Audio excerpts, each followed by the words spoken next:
آپ جانتے ہیں کہ رمضان المبارک میں ہاسپٹلز کے ایمرجنسی وارڈز میں سب سے زیادہ مریض کس تکلیف کے ساتھ آتے ہیں؟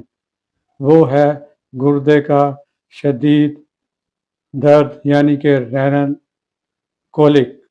روزے کی حالت میں جب پانی کی کمی ہوتی ہے تو چھوٹی سی پتھری بھی آپ کی عبادت اور سکون کو برباد کر سکتی ہے۔ لیکن پریشان نہ ہوں، آج کی اس ویڈیو میں آپ کو بتاؤں گا کہ روزے کے دوران گردے کے درد سے کیسے بچنا ہے اور وہ خاص نسخہ کیا ہے جو پتھری کو ریزہ ریزہ کر کے نکال دے گا۔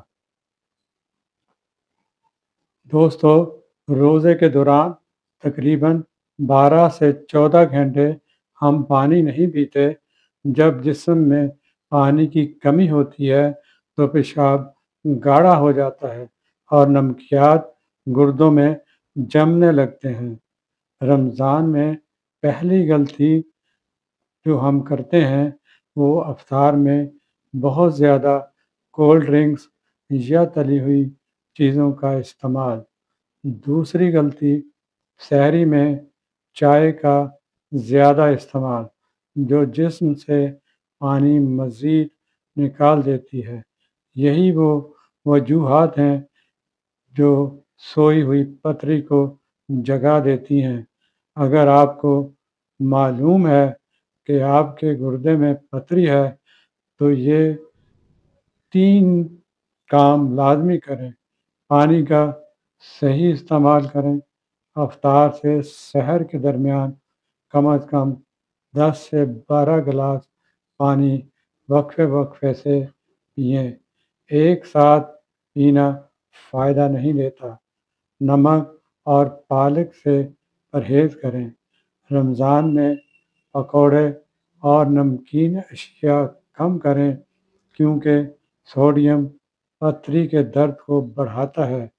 افطار میں چینی والے شربت کی بجائے لیمو پانی، وہ بھی بغیر چینی، یا پھر اس میں معمولی شہد استعمال کریں۔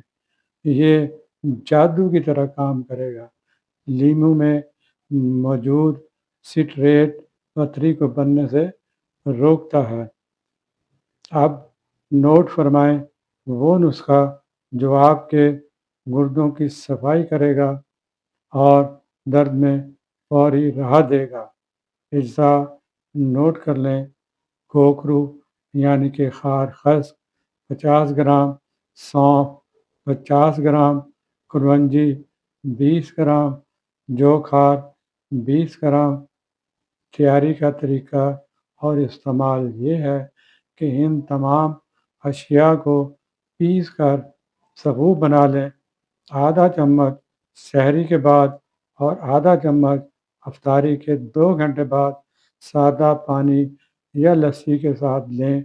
یہ نسخہ نہ صرف درد کو روکے گا بلکہ پتھری کو توڑ کر نکالنے میں مددگار ثابت ہوگا۔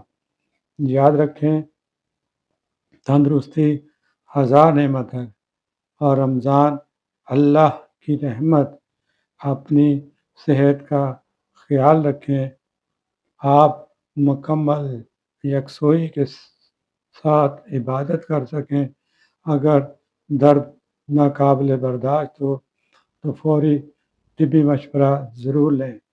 اگر آپ کو یہ معلومات مفید لگی ہوں تو ویڈیو کو لائک اور شیئر ضرور کریں۔ دعاؤں میں یاد رکھیے گا۔ میں ہوں آپ کا خیر خواہ حکیم انیس ادریسی۔ اللہ حافظ۔